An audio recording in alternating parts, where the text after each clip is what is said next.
Bismillahirrahmanirrahim. Alhamdulillahirabbil alamin. Salatu wassalamu ala asyrafil anbiya'i wal mursalin. Nabiyina Muhammadin wa ala alihi wa sahbihi ajmain. Assalamualaikum warahmatullahi wabarakatuh. So inshallah, adabul muta'allimin. Sa tinutuloy natin yung pagtalakay sa kainaman ng pagbabasa. Alhamdulillah. Sumunod na bahagi, Ra'ayta ya akhil karim manzilat al-kitab wa takdir al-ulama lahu. Wa takdir al-ulama lahu. So nakita mo na ba, minamahal naming kapatid, kumbaga yung katayuan ng mga aklat at pagpapahalaga ng maalam dito. Pasyumiraan Said al-Jad wa badir lil istifada min awqatika bi qira'atil kutub an-nafi'ah wa risail mufida wala budda an tura'i ba'da ad-dawabit allati uwaddi ittihafuka biha. So nga, kaya marapat daw tayo magsikap at gamitin natin ang ating mga oras inshallah sa pagbabasa ng mga aklat na kapaki-pakinabang. Kasi may aklat naman kasi na walang kwenta eh. Mga love story, ganun. May taong ganun, masipag magbasa eh. Kahit yung mga ganung bagay. Di ba uso yun yung mga pocketbook na yung mga love story kung ano-ano. Subukan kong magbasa nun, walang kwenta eh. Pero may nagbabasa pa rin, kaya nga tuloy-tuloy yung printing nun eh. Customer nun, yung lagi nag-order din, ginawa ko, nilagay ko rin yung Quran sa jeep. Binigay ko sa kanya. Oo, binigyan ko ng Quran. Oh, masipag magbasa eh. Yes, magbasa. Lagi ko bro, ibang libro. Oh, syala. Babae. Oh, babae madalas yan eh. Oo, walang ano. Yung nga yung mga minsan ginagawa pang yun eh. Matanda. Teleserye. Matanda na, may Matanda, mahilig ko magbasa, masyala. So may aklat na walang kwenta rin. So yung babasahin natin aklat na kapaki-pakinabang. At mga risail, kumbaga mga mensahe, mga article o na kapaki-pakinabang may silbi. At marapat na pangalagaan natin yung ilang mga paraan. Kasi may sistema rin sa pagbabasa. Hindi yung lang bara-bara lang, inshallah, na dinampot mo lang yung babasahin, tas babasahin mo. May sistema rin inshallah para patuloy tayo na makikinabang dito. O mas makikinabang pa tayo, inshallah. So meron ditong tinukoy na 7 na mga kaparaanan kung paano tayo pinakamakikinabang sa pagbabasa, inshallah. Una, waqtul qiraati amrun muhim yajibu an nuhsina tiyarahu. Ang oras daw ng pagbabasa ay mahalagang bagay, kaya dapat piliin natin ng maayos kung kailan ang panahon na ito ng pagbabasa. Ang tinutukoy dito syempre yung regular na oras ng pagbabasa. Kung meron kang maita talaga na regular na oras ng pagbabasa, halimbawa after fajar o kaya pag-uwi mo sa bahay bago matulog, yun, italaga mo na yan na oras ng pagbabasa, insyaallah. Italaga mo na yun. Siyempre, kahit may ganito pa, meron kang regular na oras ng pagbabasa, pwede ka naman magbasa sa iba pang oras. Bawa, oras na bakante. Diba, nakapila ka lang naman, halimbawa, o magbasa-basa ka na, insyaallah. Pangalawa, daanan mo na natin yung enumeration. Ahmiyatut tadarruji fil qira'a. Kahalagahan ng, kumbaga, dahan-dahan lamang na pagbabasa. Kumbaga, yung may progression, unti-unti lang tumataas ang iyong pagbabasa. Yung hindi ka magbabasa biglaan ng mga advanced na mga subject. Bawon yan, di ba? May binabasa ka na libro, tas yung binasa mo yung mga malalalim na subject, hindi mo ngayon halos maintindihan. O lalong-lalo na kung yung grammar malalim masyado yung English, malalim masyado yung Arabic. So, kailangan meron ding programa. Kaya mainam na yung tao, bata pa lang ay nagsisimula na siyang magbasa, inshallah. Sumunod, la yakun hammuka al-farag bin al-kitab bal hammuka al-istifadatu minhu. Ang layunin mo sa pagbabasa ng aklat ay hindi lamang ang matapos ang pagbabasa. Kasi may mga tao ganun eh. Ang habol nila, halimbawa, makabasa ng isang libro, isang linggo, kada linggo, isang libro. Mabilis na yun. Pero may isang linggo, isang libro. Pero nga, hindi natin habol yun sa Islam kahit kailan. Yung iba, pinagmamalaki pa nila eh. Meron pa naman sa Facebook ngayon yung mga group. Sabihin nila, ito, ganito karaming libro nabasa ko ngayon. Nabasa nyo na ba ito? Ganito, ganyan. Hindi yun yung habol natin, paramihan. Hindi. O basta-bastang matapos ang libro. Ang ano natin, hangad ay ang makinabang dito, inshallah. Kaya yung iba, yung ginagawa nila, ang tawag nila annotation. Talagang sinusulatan nila yung pahina nung libro. Parang kinakausap niya yung libro eh. May kasulat doon, ganito ganyan, tapos sabihin niya, ganyan pala, akala ko ganito. Parang kinakausap niya yung libro. Si Jose Rizal, may ganun siya eh, may ganun siya libro eh. Merong libro na sinulat nung 1600s pa. Si Morga yung Castilla yung author. Sucesos de las Islas Pilipinas. Kasaysayan o mga pangyayari sa isla ng Pilipinas.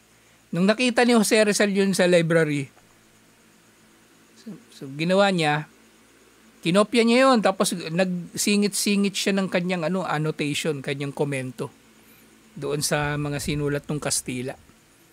At mula doon pa lang sa ginawa niya na yun, kumbaga makikita mo talaga na aware si Jose Rizal doon sa mga doon sa mga nangyayari ng mga kawalang katarungan sa Pilipinas at kumbaga asiwa siya doon sa kolonyalismo. Pero nga lang hindi siya direktang sumusuporta sa himagsikan kasi hindi pa napapanahon. Actually kaya nga nakulong si Jose Rizal kasi ang kaso niya talaga, nagtatag siya ng organisasyon La Liga Filipina. Ang La Liga Filipina yung nanay na organisasyon ng Katipunan. Kumbaga nung na-dissolve agad yun ilang buwan lang kasi nahuli sila Nahuli sila. Tapos kasama sa mga nahuli si Antonio Luna. Tapos yung yung mga actually yung confession, yung pag-amin ni Antonio Luna yung isa sa mga naging dahilan kung bakit nadiin lalo si Jose Rizal. Kasi nung nahuli si Jose Rizal, di ba? Marami nang di ba, pinatapon pa siya sa dapitan, Zamboanga. Yun yung dahilan. Kaya aware talaga siya. Pero yun nga, yung La Liga Filipina, hindi yun wala talaga yung plano na mag-aklas. Kumbaga, siya lang yung organisasyon na doon natipon yung sina Bonifacio, tsaka ibang member ng Katipunan nandun. Tapos nung na-dissolve yung La Liga Filipina, saka lang na natatag yung Katipunan. Si Antonio Luna, hindi siya member ng Katipunan. Hindi. Kasi nasa Espanya siya nung pinatapon siya dun Kasama siya sa membro ng La Liga Filipina. Pagbalik niya, natalo na yung mga Kastila. Talo na. Kaya yung mga pagbalik niya, Amerikano na yung kalaban nila. Amerikano na. Pero nga, pinapatay siya ni Aguinaldo. Ayaw na yung mauungusan, kailangan siya lagi bida. Yan. Si Antonio Luna, kumbaga, prangka siya. Kaya yung pelikula, di ba, panood yung pelikula yung Antonio Luna. Ganun yung ugali niya, yung nung binabasa ko pala yung mga libro tungkol kay Antonio Luna. Ini-imagine ko ugali niya yung kuhang-kuha niya magaling artista na yun si Punyeta. Si Jan Arcilla. Ayan, maganda yung pagkakaganap niya. Sumunod, likay tataakad min fahmika lil kitab, raji ma'anapsika kullu mawdu'in fihi. Para matiyak mo na naintindihan mo nga yung libro, reviewin mo yung libro. Matapos mo siyang basahin, reviewin mo rin, balikan mo inshallah. Actually yung libro, pag nagbabasa ako ng libro, di ba, mababasa ko na yung buo. Paminsan-minsan binubuklat ko pa rin naman yun Kasi minsan, di ba, may mababasa tayo dito na maalala natin nabanggit dun sa kabilang libro. O di balikan mo yun. Ganon. Sumunod, idha kana al-kitabu muhimman binnisbati laka faltakum bitalkhisihi fi niqat. Kung mahalaga para sa iyo yung aklat ay gawan mo ito ng outline. Kumbaga, gawa ka ng summary.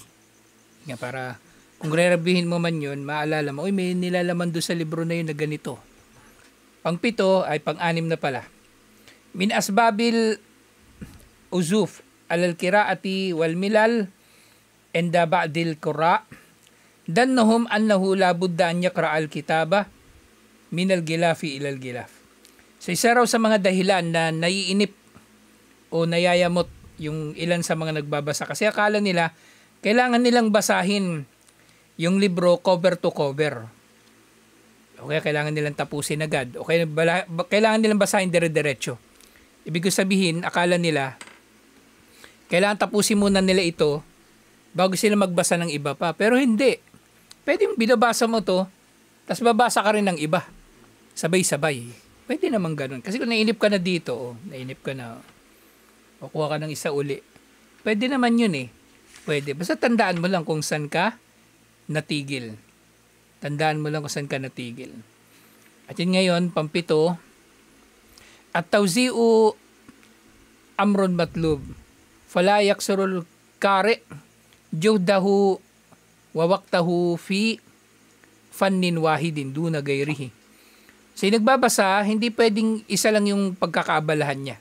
So hindi pwedeng magiging mahusay ka sa isang bagay, nagbabasa mahusay sa isang bagay lang, na hindi na siya magiging mahusay sa iba pa. So may kinalaman nga rin ito doon sa nauna na nabanggit. So mainam na magiging malawak yung mga binabasa natin, inshallah, na hindi lang isang subject, hindi lang isang topic, hindi lang isang author, para tayo, kumbaga, mas malawak pa yung mapapakinabangan natin sa mga aklat, inshallah. Yung problema nga, kung isa lang yung binabasa natin, wala, may inip talaga tayo. May inip talaga tayo. Kahit nga sa Quran, actually, kung yung Quran lang binabasa mo, di ba? May inip ka rin eh. O kumbaga, maboboard ka. Hindi yun kasalanan. Yun, kaya binabanggit ko yun kasi nagbabasa ka ng Quran, tapos feeling mo inaantok ka o naiinip ka. Hindi yun kasalanan kasi baka inisip ng tao. Kaya ka naiinip kasi sinapian ka na sa tanas. Hindi naman, normal lang yun. Di basa kang iba, basa kang hadith, basa kang sira, basa ka ng akida. Ang daming mababasa. Inshallah. Kaya maganda yung mga libro na yung maraming picture. Yung maraming picture. Lalo na sa yung nagsisimula pa lang na magbasa na nabanggit dito. Doon sa tadarruj sa pagbabasa. Sa mainam para sa nagsisimula pa lang na magbasa, yung libro na babasahin niya, yung maraming picture. Yung maraming picture. Kasi malilibang ka dun sa mga picture eh. Kasi yung picture, titingnan mo. Yung painting, titingnan mo, ba't tabingi yung mukha nito? O di nalilibang ka. Diba? Tingnan mo yung picture. So yung una, balikan natin yung una doon sa mga payo kung paano tayo pinakamakikinabang sa pagbabasa, inshallah. So unang payo dito, yung pagpili sa oras ng pagbabasa. Yung regular na oras ng pagbabasa. Pero regular na oras ng pagbabasa nga na ito, kung meron regular na oras. At mainam nga na magtalaga ka. Diba, bago matulog, pagkagising, bago mag-fajr, di ba? Oras ng yung sa pagitan ng adan tsaka ikama, inintay natin yung imam. Di ba? So, magbabasa ng Quran lalo na. So, napapaloob na rin dito yung pagbabasa ng Quran. Waqtul qiraati amrun muhim. So, mahalaga ang pagtatalaga ng oras ng pagbabasa o paglalaan ng oras ng pagbabasa kung di ka pa nakakapagtalaga. O kung meron ka man naitalaga na oras sa pagbabasa, kumbaga panghawakan mo yun, inshallah. Panghawakan mo yun, inshallah. Yajibu an nuhsina ikhtiyarahu. So kailangan mahusay tayo sa pagpili ng oras ng pagbabasa. Fala taqra fi waqtin anta mashghulun fihi. Huwag ka magbabasa sa oras na abala ka rito. Diba? Dadrive ka ng motor, sabi ni Kambal, mahalaga pala nagbabasa. Yung motor, may libro. Kasi mahirap yung sa totoo lang multitasking mahirap yun Magagawa mo yun siguro, may iba kang ginagawa. sa ilang mga bagay lang pero bihira. Nagsasaing ka, nagbabasa ka, yun siguro pwede.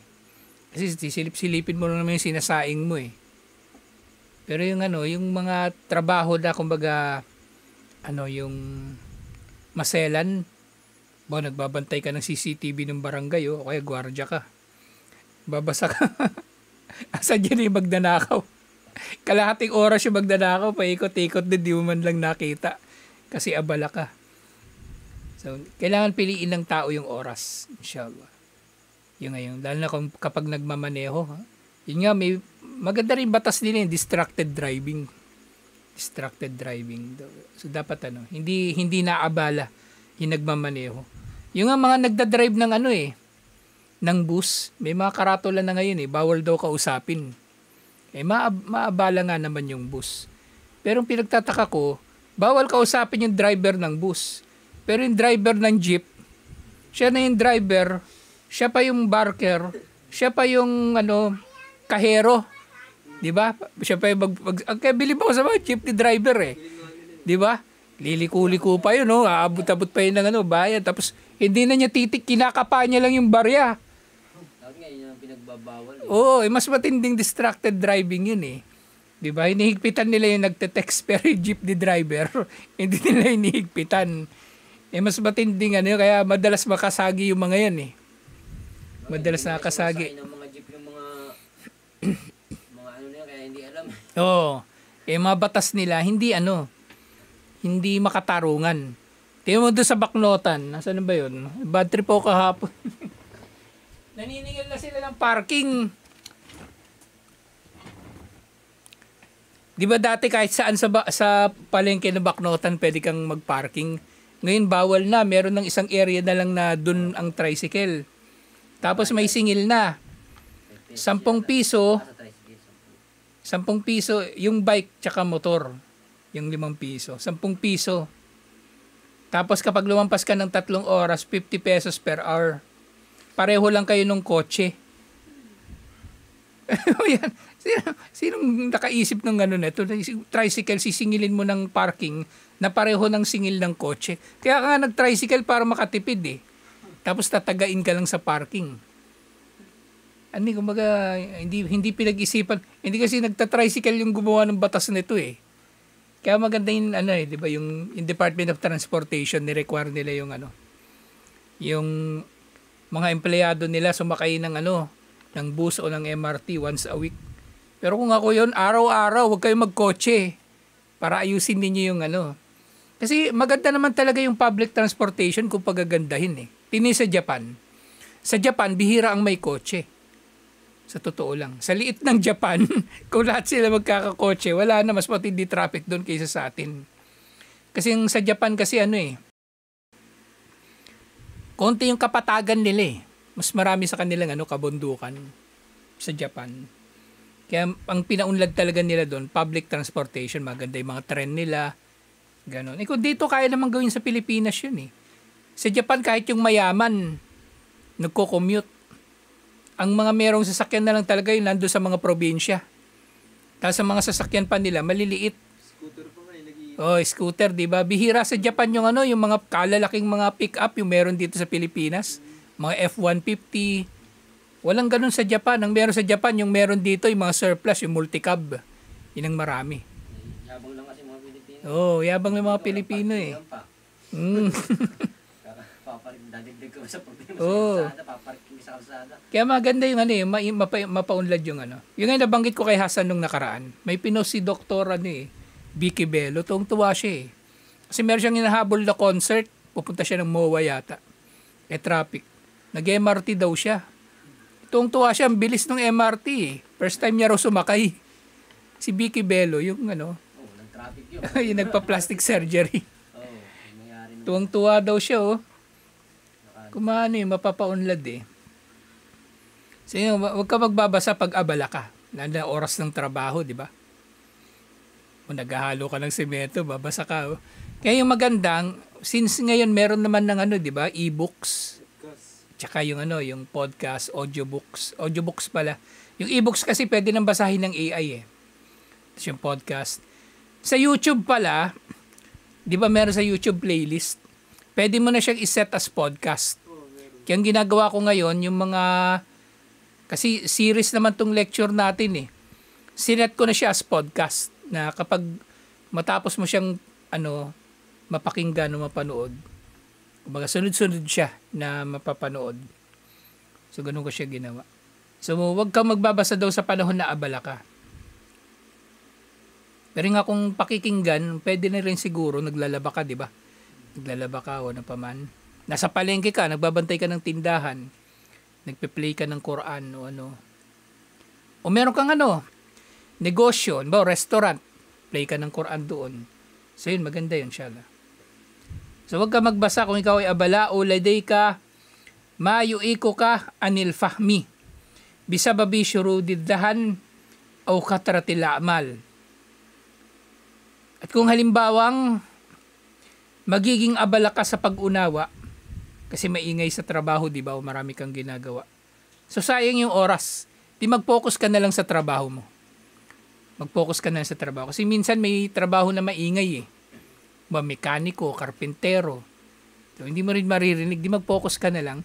Pero siguro kung kung may mga panahon din naman ng katahimikan na napapakinggan mo naman yung ibang parte. So, pwede naman, inshallah. Lalo na kung Quran. Kasi yung iba naman, di naman talaga nakaintindi ng Arabic, di ba? Quran lang ipe-play nila. Kaysa naman nakakarinig ka nung video nung kapitbahay. O kaya radyo ng kapitbahay, lakas-lakas ng tugtog. Hindi magpatugtog ka na ng Quran sa bahay mo habang ikaw ay may ginagawa. Yung nga, balabud daan niya kuna wakta ka, wadah na ka safiyan, jaliyan, minasyawagil. So, pinakamainam sa pagbabasa, yung bakante talaga, yung oras mo at yung pag-iisip mo sa anumang pagkaabala. Liyakuna mahattatu o mihittata istikbalun, muhittatu istikbalin, lil ma'lumat allati sayafhamuha thumma yafiduha fatarsaku fihi. So kapag nagbabasa ka na bakanting oras mo at wala kang pinagkakabalahan, so ikaw inshallah ay nakahanda na tanggapin yung mga impormasyon na mababasa mo at maiintindihan mo ito at makakabisado mo inshallah. So yun ang layunin ng pagpili ng magandang oras ng pagbabasa. Actually hindi lang magandang oras eh, pati lugar ng pagbabasa. Diba? Nandun ka, pumili ka na ng oras mo ng pagbabasa. Nandun naman yung baby. Si Amuti, si Pauzia, nagmamartilyo. Okay, magbabato-bato na kung ano-ano. Pumili ka rin hindi lang So may dadagdag natin dito, hindi lang oras, pati lugar ng pagbabasa. Kaya ngayon mga library, di ba, may higpit.